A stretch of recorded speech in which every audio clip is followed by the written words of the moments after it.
What's up, everybody? Welcome to 3VO, where we're all on the same team. I'm one of your hosts for today, Jordan. And I'm the other one, Brendan. And if you're new here, we're just two big old nerds that love video games so much that we just cannot stop talking about them. So if you also have that same love for video games, this is definitely the place for you. We're going to be talking about Resident Evil Village today. But before we get into all of that, Brendan, how are you doing? I have a thing to share. Oh, okay. I love it. Okay. Let's go. So, friend of the show, Nicole, and I have been playing Blueprints for like a few months now. We have finally made it through. Oh my God, what? We've made it through. So there's like a couple of stages to this. So the big main thing at the beginning, which we've talked about on the show before, is you have to find room 46. Mm-hmm. You have to find the 46th room of your uncle's 45-room estate. And if you can, then you get to inherit the whole estate, right? Sorry to interrupt you very quickly. Do you just want to go get your whiteboard with all the red string on it? Yeah. Just to make this clear and make sense for everybody. Yeah. I'll just Pepe Sylvia real quick. Yeah. No, so like the whole thing is you got to get to room 46. Once you get to room 46, there's a sort of like end game like things that open up and other things that you can do from there. And it's like, oh, okay. So naturally we were both like, okay, well, it doesn't stop here. Let's like carry this to the end. But one of the themes of this game is like, does it ever end? And no. So we were trying and going and getting a little bit further and a little bit for like days and days and days, weeks. Mm-hmm. And finally we were like, let's just jump to the end if we can. Like, let's just figure this shit out. So spoilers ahead for Blueprints if you don't want to hear them, jump ahead. But basically we were going down this like path and it was like, okay, there's this door here and we've got to find this key to open this door in this like secret place that we finally unlocked that took us weeks just to do. Mm-hmm. And then we opened that door and there was another door behind it. And I was like, okay, okay, I'm done with this. So I looked up like how many doors there were and like what we were going to have to. And there's 8 fucking doors. And then you get to this like thing and you get a cutscene and whatever. And that's it. And I was just like, okay, that's stupid. That can't be it though, because it doesn't tie in these other things that we have going. Oh, well, there's actually this other more secretive, other like branching path that's like another fucking rabbit hole of puzzles to go through. And I was like, okay, great, cool. It was so obtuse. Like I don't think we ever would have figured it all out. Mm. There's a bunch of clues that you can kind of put together. And if you put them together, you get this clue that's like still water reveals blank pages. And so you have to go find a watering can, which is an item in the game. And you have to go to this place in a specific room called the trading post. And in that trading post, there's this wall. And if you have blown up that wall, which is another thing that you can do, behind it is there's like still where people back in the day were like bootlegging alcohol. They were like distilling alcohol and stuff. And it all ties into the like subplot of the game and the lore and the whatever. But there's like this barrel of water in there. So you can fill the watering can with still water and then you can pour it on the blank books that are in the library and they give you another clue and then you take that clue and you go, and I was like, at this point I was like, I'm fucking over this. I'm fucking over this. I'm frustrated listening to this. Yeah. So anyways, I was like, what if we jump to the end of this thing and like solve the big bad puzzle at the very end of all of this? Because I look the wiki for Blueprint, shout out to the wiki for Blueprints, because it's very much like, this is the kind of puzzle that you're working on. Do you want a hint? Yeah. Okay, show that hint. Do you want another hint? Show that hint. And you can like very much piecemeal give yourself hints to like work it all out. That's really cool. Big ups to the people behind that site. Anyways, so I like kind of did that slowly. And I was like, okay, at the end of this path that we're on, there is a big, juicy, incredible puzzle that we can try to solve together, and if we get that, then we'll have felt accomplished and we can put this down for good. So we did that. Okay. And then we did not solve that puzzle because it was also very fucking obtuse. And so we had to look up a solution for that. But then we finally got there and we were like, okay, that kind of makes sense. Anyways, so we are done with Blueprints. Okay, done. You didn't really beat Blueprints, but you're just done with it. It beat us. It beat- Because what happens is like Yeah. you have to take. Okay, there's this. I'm like trying not to get too far out into the weeds, but like I have to. So there's this place called the Outer Room. It's like a little shed kind of outside, and you can draft rooms into it that are specifically outer rooms. Got So it. you can put like a tool shed, or there's like a hovel or a root cellar. You can put like these different outer rooms specifically in that room, and you can't put those rooms in the house, obviously, right? But one of those rooms is the shrine, and in the shrine you can get a myriad of different blessings based on if you put coins in them. If you put 13 coins in, you get the monk's blessing. The monk's blessing lets you take a room from the house and be able to put it outside. So what you do is you have to go to a room called the Secret Passage.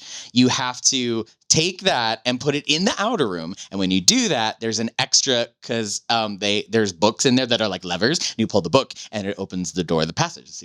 Anyways, when you do that, it's Pepe Sylvia. It's so because Pepe it is. Sylvia. It's so Pepe Sylvia. It's so Pepe Sylvia. When you do that, If you're an audio listener, you guys can't see the vein that's starting to throb on the side of Brendan's head. when you do that and you put that room in the outer house, there's an extra book that is there as an option to pull. And you have to take your watering can of still water and pour it on that book, and then it turns into a blue book. And you pull it, and then you get access to this secret room called the Atelier, which is this secret drafting room that belonged to like your great whatever grandma, who originally built the estate. And like, oh, that's cool, that's awesome. Anyways, you open another door in the Atelier, and it opens up into a blueprint of the house, but like 3D. So it's all blue and white. And it's all of the rooms that you know from the house, but like already plotted out. Mm-hmm. And each room has like an extra layer of the another puzzle that you've already solved. And then there's these puzzle boxes in each room that you have to solve. And inside is a word on a piece of paper. And so you have to like plot out all of these messages. And in between all of the rooms are also like these different colored lights. And anyways, when I saw this, I was like, you've got to be fucking kidding me. Are you actually joking me? This whole game has done nothing but the princesses in another castled me the whole fucking way. And now I'm finally at the end. I've got the secret room, the Atelier that nobody knew about. And I'm going to open the door in there and there's going to be a second fucking house. A second house has hit the game. Like, are you fucking kidding me? We're millennials. We're allowed. Anyway, there was a part of me that was expecting you to be like, and you open up this last door, and I saw myself sitting on my couch playing Blueprints. Now that would have been a great end. It would have been final. No, but anyway, so we brained on that for a long time, and we were like, oh, it's probably this, because you can get to the end by only walking under red lights. So we'll walk only under red lights, and then we'll get there. Oh, and then the moon on the door at the end turned red. Awesome, this will be the end. Ding! This was not the true path. 3 different times. We did that with orange, and we did that with green, and we did that with red, or whatever, I don't remember. 3 wrong paths, Jordan. The ramblings of an insane homeless man. Uh-huh. You gotta get under the red lights to go through the moon door. And That's the only way you get to the proper anybody that's at this point in Blueprints feels me. Anyways, we spent far too much time on Blueprints. I had to get it out, though. I had to talk about it. What have you been up to? I played Dispatch again. Oh, great. It was fun. It was cool. A good game. I will say Blueprints is a great game. It has some flaws, but I think that it is the shoulder that new generations of puzzle games will stand on. Yeah. Like, I think it really did something for puzzle games as a genre. It's another one too, because I watched an interview with the game designer, I forget his name, but like it is a one-man team, like who worked on pretty much the entire fucking thing. Yeah. So considering that, it is damn fucking impressive. Yeah, no, absolutely. Yeah. I just had to get that all out. I got you. Well, it's fortuitous that you started there though, because Blueprints is obviously a big puzzle game, Mm-hmm. and the game we're here to talk about today also has a lot to do with puzzles. So let's go and jump into our discussion for Resident Evil Village. The one and only Resident Evil game I have ever played. I thought you played 7. I thought you played the predecessor for this one. Nope. I You did? watched them play it on Smosh. Oh, I see. Got you. Okay. So I know a little bit about it, but I haven't So played you're somewhat familiar with that part of it. A little It's bit. so interesting to me. I really I cannot wait because we've been talking about it on the show a lot. I cannot wait to get you to play Resident Evil 1. one. Because I Yeah. really can't wait to watch you just be like, all right, I want you to tell me how we got from this to this. Yeah.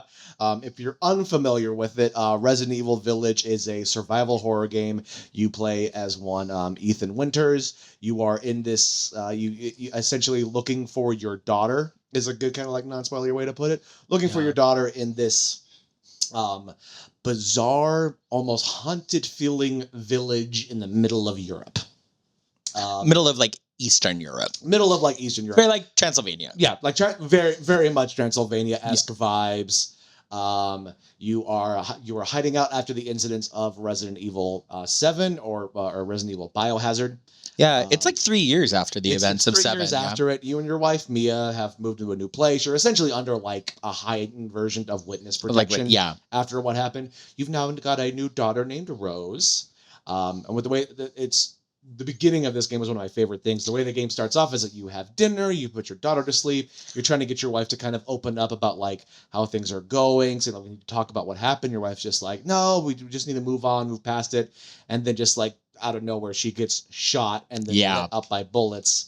And then Chris Redfield, Brutal. the guy who rescued you at the end of Resident Evil 7, also a long-running character in the entire Resident Evil franchise, comes in, shoots your wife in the head again, and then takes your baby.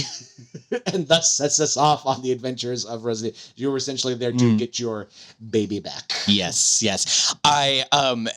I just want to interject. Sure. The way that the game starts is with this cool like alternate animation style storybook thing. Yeah. That it turns out the mom is like telling to the daughter. Yes. But I just want to talk about that because I love the animation for it. The animation's cool. Love that little storybook moment. Mhm. It's so cool. And I love that it's sort of like it sets up like here is kind of going to be the formula Yeah. for the story of the game. Yes. It's like going from this person to this person to this person to get this thing and this thing and this thing. Exactly. Very symbolic of what's going to be happening. Yes. Love it. Yeah, it's really, really cool. And yeah, the animation style is very, very cool. My only thing is that it's like that aesthetic does not show up ever again. No.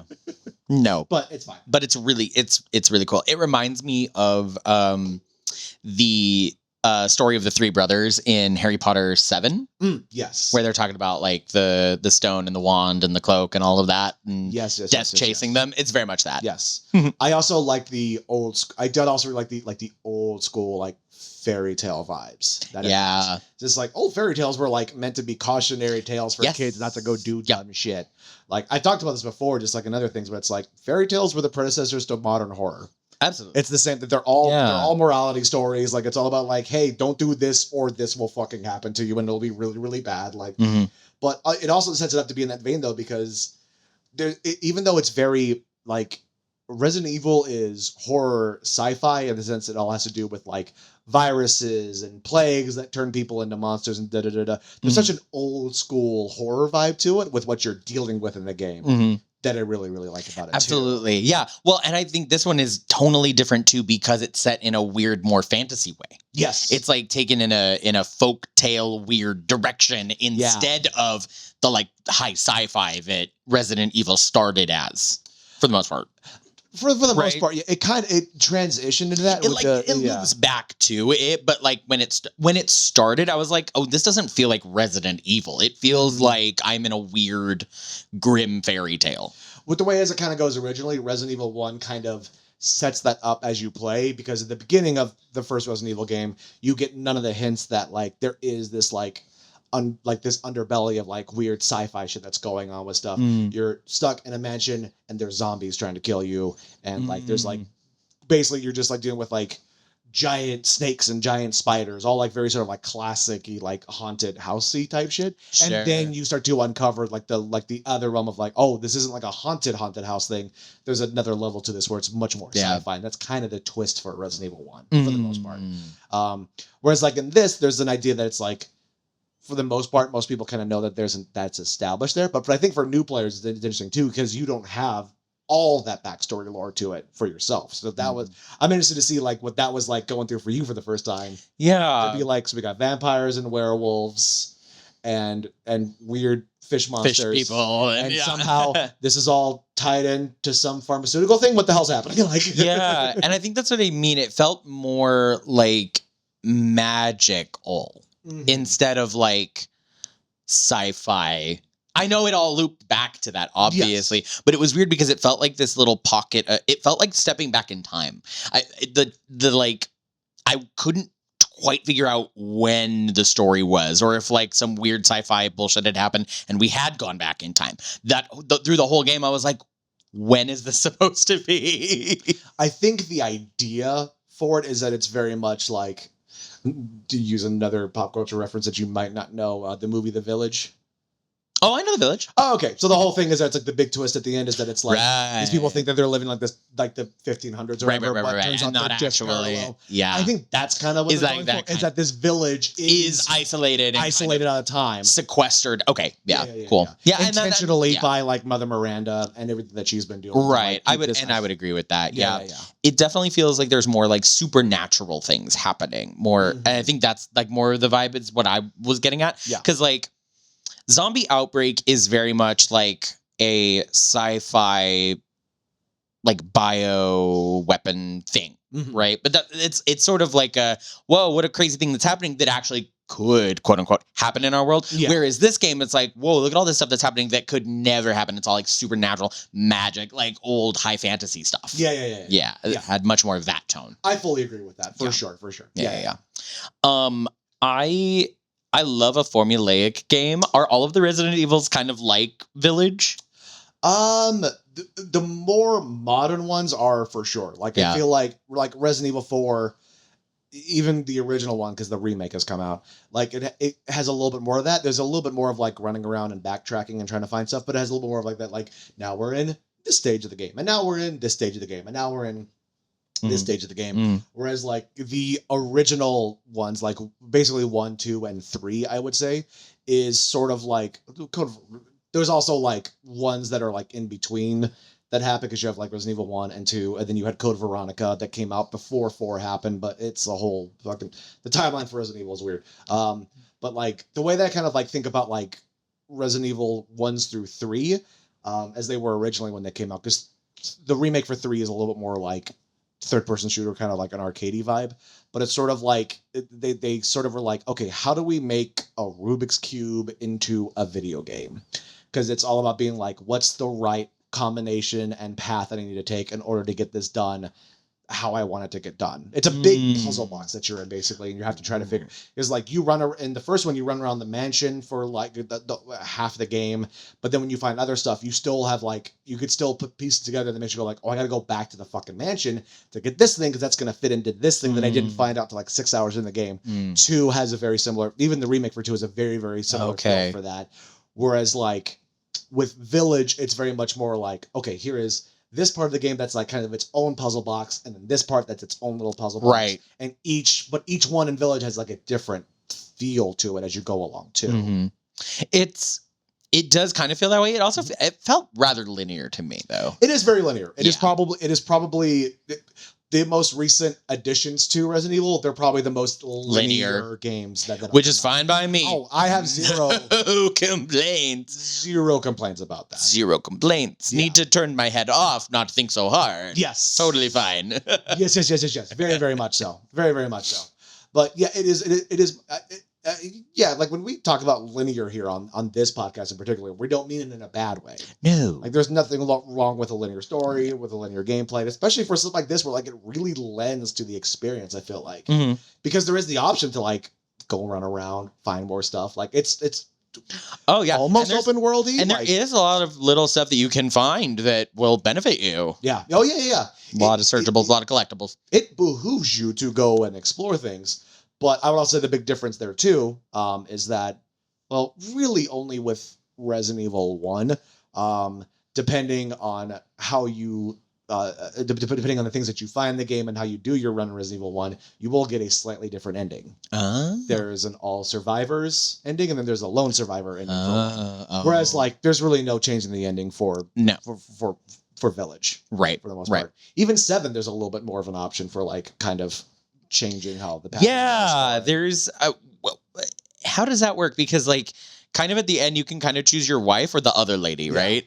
So within the world of Resident Evil, with like the games that do have that kind of split option for it, there's like the standalone game option there, but then there's like what they consider like the canon ending. story, the canon storyline. Because like in Resident Evil 1, you could pick this to play as either Jill Valentine, the first one, or Chris Redfield in the first game.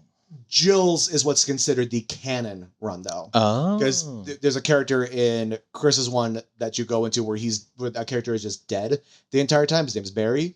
And the whole run for Chris's run, Barry's just already dead. Whereas with Jill, he's alive and much more involved in the overall plot of the game. So that's the one that's considered canon. Like that's like what everything is based off for the rest of the Resident Evil franchise. Interesting. Yeah. Oh. So there's the split narratives, but then there's like what's canon. And I'm assuming that the canon we're going into from 7 to 8 you picked Mia. You picked Mia. Yeah.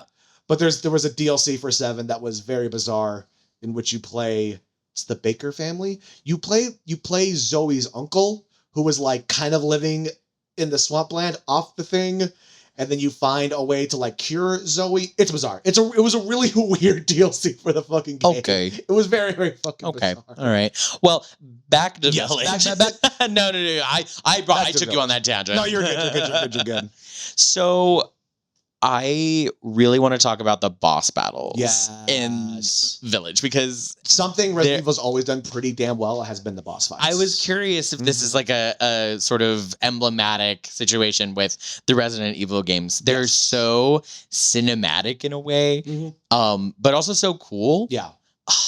They got a lot more cinematic once they got away from the old school tank controls that were like basically the first like 4 games, including Code Veronica. So 1, 2, 3, and Veronica. 4 was the first time that they were like third-person shooter over the shoulder. Like we're gonna do it that way as opposed to the tank control thing.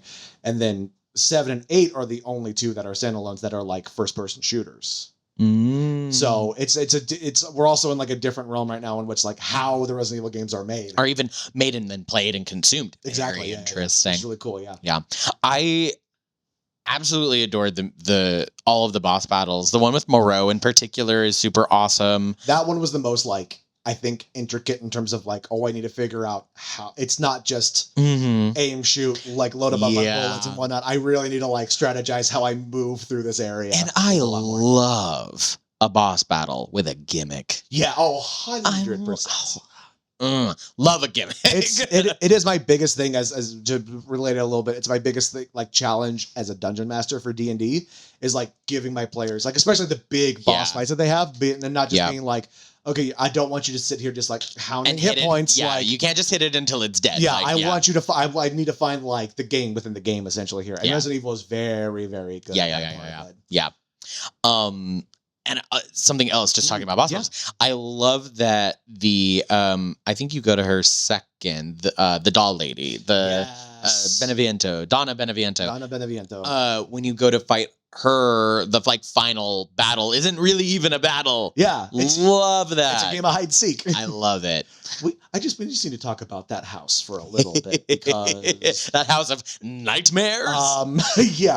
Major spoilers ahead. Just as a heads up. As always, yeah. That part of the game legit traumatized me for a little bit. Yeah, I had to stop. Yeah. So if you don't know, you go into this house and like the gimmick for this particular character is that she's an adult woman who's always like dressed in black, but she has this little doll that's sort of like dressed in like a white wedding gown, I guess would kind of be the way to describe it. Yeah. Who's got its own like ability because it's infected with the parasite that's making the doll move around and shit that she can control. Yeah. That has a very different personality than she does. You go into the house, you find out that she has like all this stuff collected from like your family. Like there's like film reels. She's got your wedding ring. Like she's got photos of your child. She's got like her favorite toy. Like it's a bunch of creepy shit.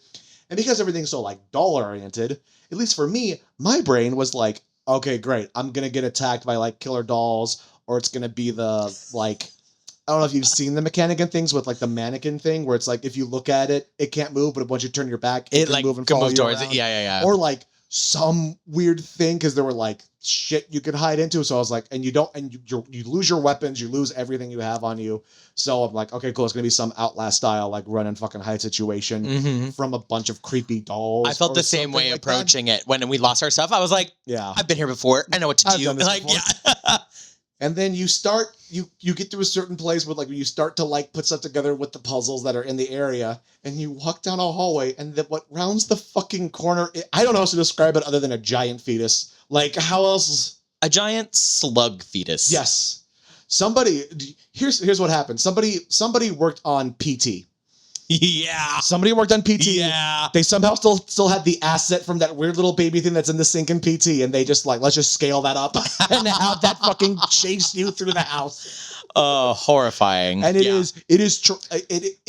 you know, like when you watch a horror movie and like it's that like so scared they can't move moment, and you're like, that's fucking dumb. Obviously you'd run. That happened to me playing the game. I like just lost control. I just didn't move the controller and I got eaten by the giant baby. Yeah, thing. sounds right. And it was because it's also making baby noises the whole time. Oh yeah. Like that's what I think that's It's what gets it. It's not really- a monster noise.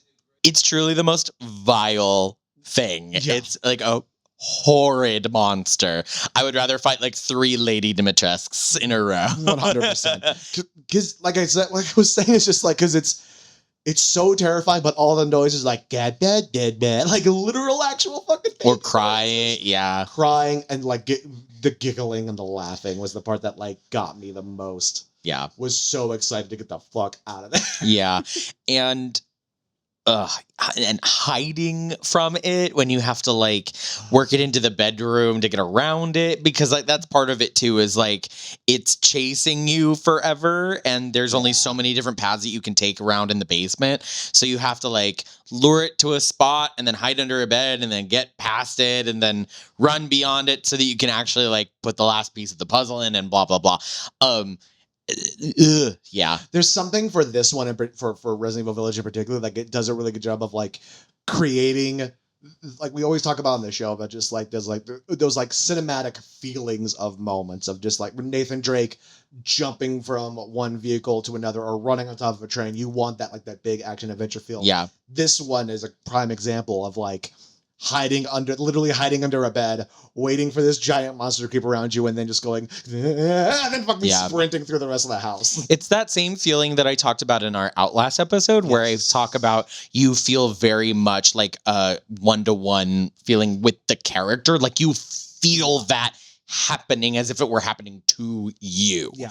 And Outlast does that really well. And I think this section in Resident Evil in particular does it really also does that very well. There's really something when you are just moving the character around, and that's like literally all you got. Yeah. With very limited interaction, no tools, no nothing. You feel very much like a kinship with the character in that moment. Yeah. I just got done playing another small survival horror game called Still Wakes the Deep. Okay. Just got done playing it. Similar thing, and does it very, very well as well. Plug for Still Wakes the Deep. It was great. It came out a couple years ago, but it was I never finished it, and I wanted to, so it was like, it's a fucking great game. All right.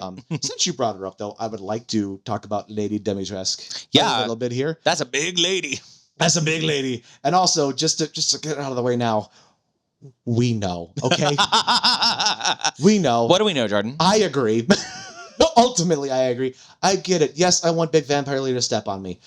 But it's been talked about to death, so we're not going to talk about that right now. I certainly won't be talking about it. Truly, probably one of the few people who played this game and was unaffected by that. Yeah, completely immune. Actually got to really just appreciate what a good character that's why I do want to actually talk about, because she is a great fucking character. She's a great character. Genuinely. The person that did the mocap and the voicing and all of that, incredible work. Maggie Roberts, I think is her name. Slay. Fantastic. She's in Baldur's Gate as well. Slay. Yeah. Love that. But she's just a big vampire lady. She's trying to kill you. She would rather see you dead and bleeding on the floor. And her daughters are made out of bugs. Yeah. Her daughters are bugs. Her daughters is bugs. It's true. There's bugs. So no, I was completely immune. Yep. to the allure. Totally fair. She also has to bend in half to go through any doorway. I was gonna say that's one of my favorite things about it is watching her move through stuff, and you see her literally just like. She bends 90 degrees at the waist and still struggles to get through doorways. I was gonna say, which her waist is like at about like head height. Yeah. for Ethan Winters. Yeah. But she's got the cool mechanic too. Again, just like that different feel of like things in the game. Similarly, she's also kind of chasing you throughout her entire estate. Yeah. But it's a much bigger area in which everything because you have to like figure out where keys are, where doors to open up, like where she like. She's also way slower. She's way slower, but also like constantly in pursuit and can kind of like show up anywhere. True. Very true. Not teleporting, but like you can walk through a door and all of a sudden she's just like, oh fuck, there she is. Yeah. And then you have to keep running and moving because you can't kill her. No. So the whole thing is that you're unlocking something that will like make it so that way you can actually kill her. Mm-hmm. Mm-hmm. But speaking about the daughters too, there's that to me was like the first like hint and link for something being a little bit more like sci-fi there because it is the reveal of finding out that they are literally just made up of like billions at least of like bugs that are all coming together to make like a look of a person. But that was to me like one of the hints where I was like, this is the Resident Evil shit that I love. Of just like the background, like you don't really need, but the background justification for like, here's how this works in the world here. That's what I really liked about it. But particularly just like the mechanic for having to run around and just like constantly trying to duck this 8-foot tall lady who wants to fucking slice you up. Right.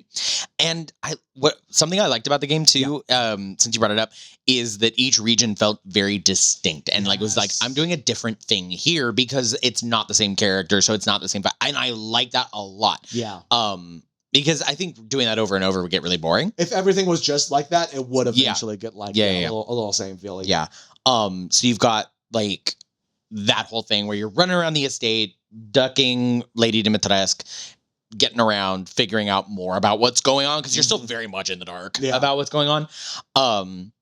Defeating her, and then moving on. You go to the doll lady's house. You do that whole thing. I just want to say, just like your fight with her, her fight and Heisenberg. That's very That's very Resident Evil, very isn't it? Just like presented as this, and they turn into giant monster version of that. That's incredibly Resident Evil. That seems right. Yeah, that seems right. Yeah. Anyway, so you fight Dimitrescu, you go to the doll lady's house, you do that whole thing, which doesn't end in a boss fight, which is really cool. Yeah. Love it. Moreau is a boss fight. Moreau's definitely a boss fight. That's that whole area.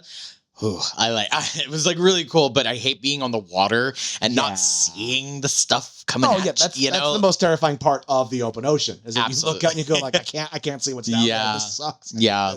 But it's even worse when you know that there's a giant fish monster trying to eat you. That's the ocean. That is the ocean. I'm sorry. You're so right. I'm sorry. Then you've got the Heisenberg fight. How do we feel? Because this is some discourse online. Okay. about Mr. Heisenberg. And he is also voiced by another Baldur's Gate alumni, Neil Newbon, right? Neil Newbon, which is crazy to me. But I just want to say, I love him. I think he's a brilliant. Oh, it's great. He's fantastic. It's so good. Yeah. It took me a bit to get into the voice.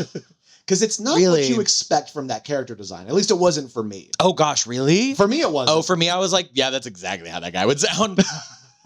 Like, okay, fair enough. Of course, that's Nick Cage under those sunglasses. Once I kind of got that was the vibe it was going for, and he has said as much that was what he was channeling for. Yeah. I was way into it. It just, for some reason, it took me a second to like. Yeah. Well, because I think I expected, that's probably an issue with me. I was expecting something a bit more like gruff. I think was cut up like the angle that I thought it was going to be with the look of the character and whatnot. So when that kind of voice came out of it, I was like, that's unexpected. But then it's one of those things where it's like, after a while, you're like, okay, no, this actually does fit. I do appreciate this. And it's a different take on what I thought it was, which I also appreciate. I think it was good for the character because it's the sort of voice that was like, oh, you're all flash. Yes. You're no substance. Yeah.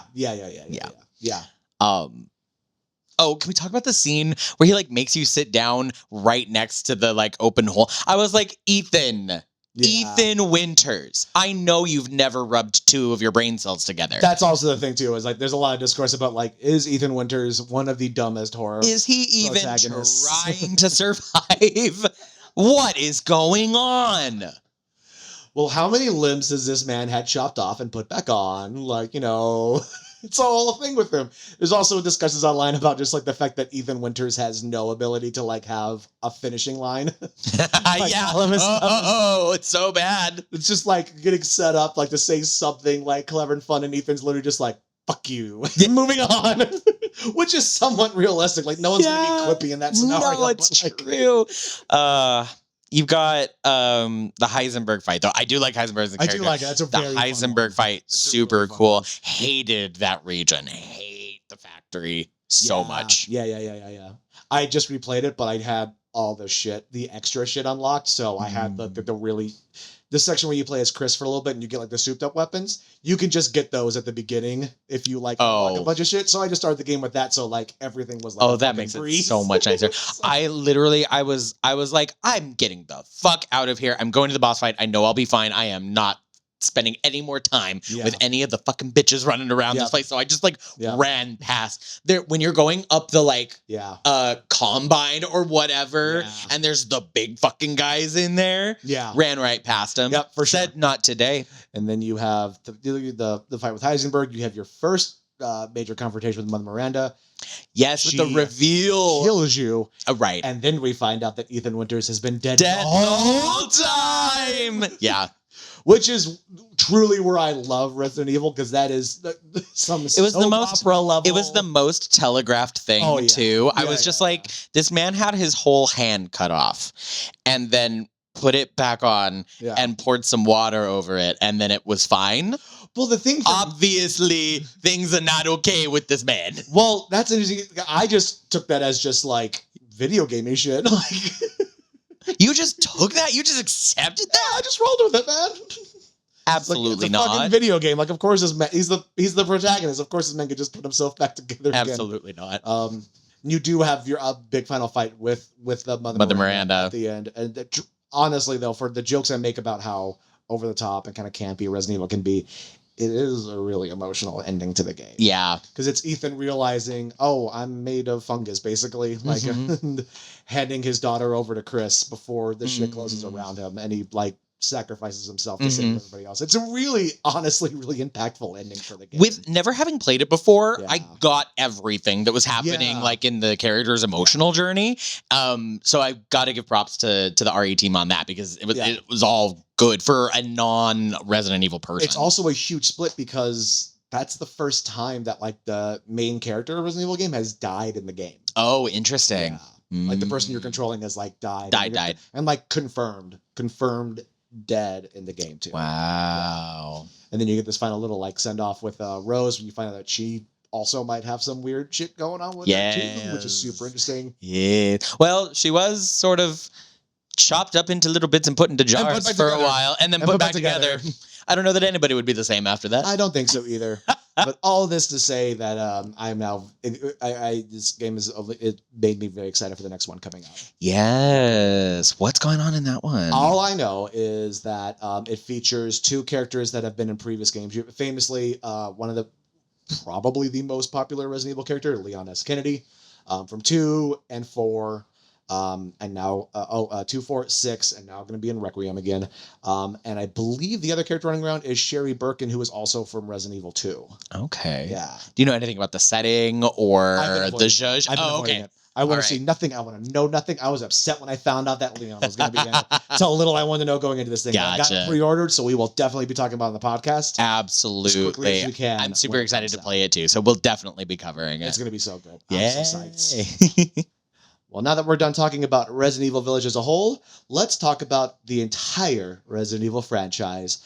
Our producer Caitlin has got some questions for us about Resident Evil that they're going to be asking, and Brendan and I are going to be doing our best to answer them. So whenever you're ready, take it away. Okay, I've got quite a few questions. Sweet. So it'll be a quick format, and there will be a time limit if you don't get it before like 15 or 20 Fair seconds. enough. We're going to be Yeah. moving on. Got it. All right. Our question number 1. Chris Redfield is in an active volcano. A massive boulder blocks his only path forward and lava is rising. How does he solve the problem? He punches it. He punches the boulder. That's a plot point. That's a literal thing that happens at Resident Evil 5. There's a reason why they're doing the remakes. It gets so far off the fucking rails at a certain point. It's just like so- Crazy. it gets wild. It gets fucking wild. Okay. All right. Question number 2. What does Nemesis yell repeatedly in Resident Evil 3? Stars. Because he's hunting the members of Stars, which was the special special tactics and rescue special tactics and rescue, which is the group that Jill and Chris were originally a part of in the first Resident Evil game. I'm gonna do poorly at this. You Which might we know knew. This one, Brendan. What is the name of the giant organism beneath the village?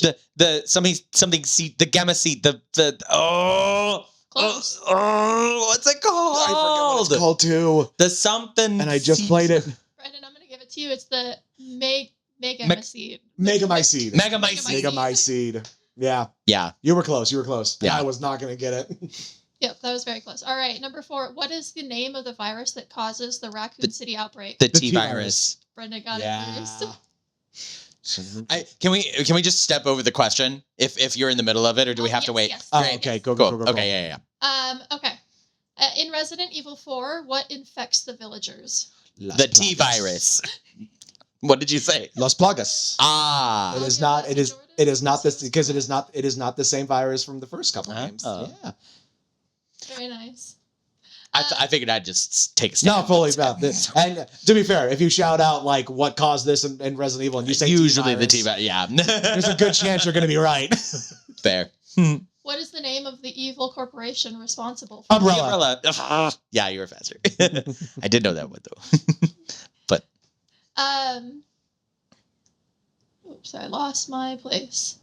Here we go. In Resident Evil 3, an entire American city is overrun with zombies and bioweapons. How does the government contain it? They blow it up. Yeah, they literally blow it up.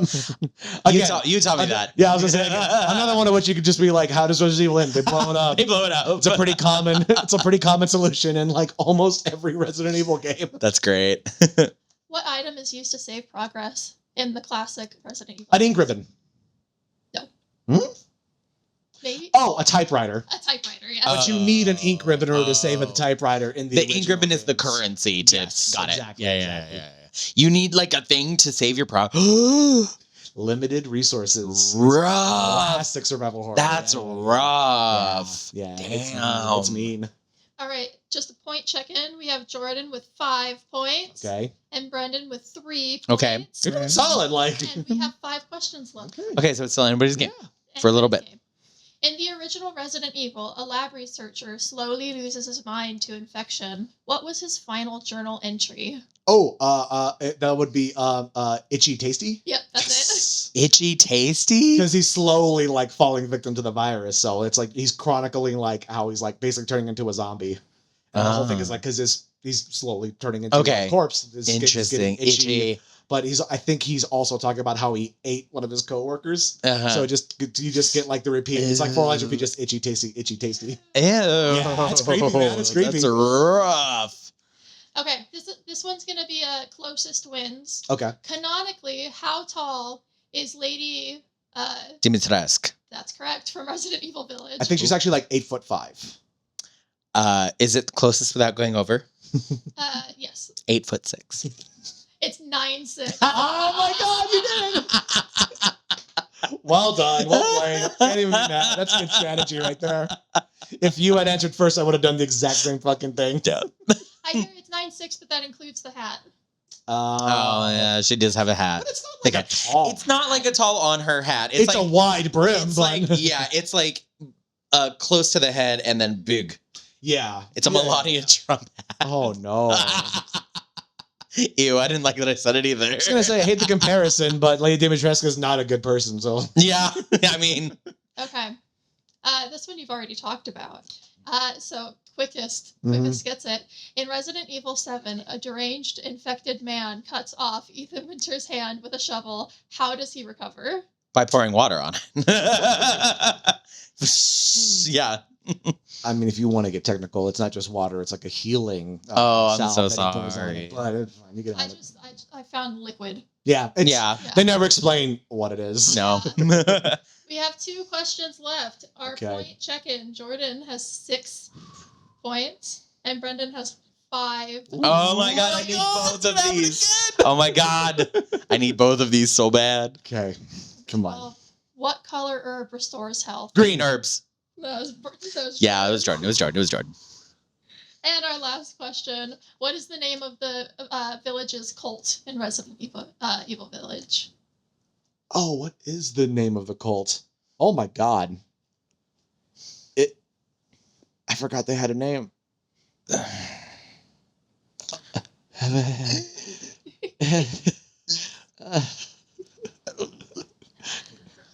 What if I just cut to our ending and just started saying, This has please been watch our this, episode. please comment, like, and subscribe. And just end it right here out of sheer panic. It appears, knowing nothing about the game, to be named about the cult leader. Yeah. Is it like the cult of Miranda? Close. It's the four houses serving Mother Miranda or Mother Miranda's cult. Oh, okay. I'll give that to Brendan because Yeah. it doesn't make a difference. Because you've won. Hey, I finally fucking I gave you got a run for one. your money. You but really did. Yeah. You really did. 7-6. That is really To be fair, solid. everything that I know about Resident Evil, I know from you. So Well, it's because we've already done an episode where we explain the timeline of Resident Evil, very true. which you can find on the rest of our channel and look back on older episodes. Thank you so much for listening to our discussion on Resident Evil Village. Is there anything else that we did not cover about Resident Evil Village in this one? Do you want us to talk about other Resident Evil games on this show? Let us know in the comments. And as always, you can find us across all the social medias and online. We are at 3VO Podcast everywhere. That's the number 3, the letter V, the number 0, podcast everywhere. You can find us wherever fine podcasts are found, and you can watch the video version of this on YouTube. And we love you. Thank you for being here. Make sure you comment, like, and subscribe. It really does make a difference. And we'll see you next time. Bye-bye.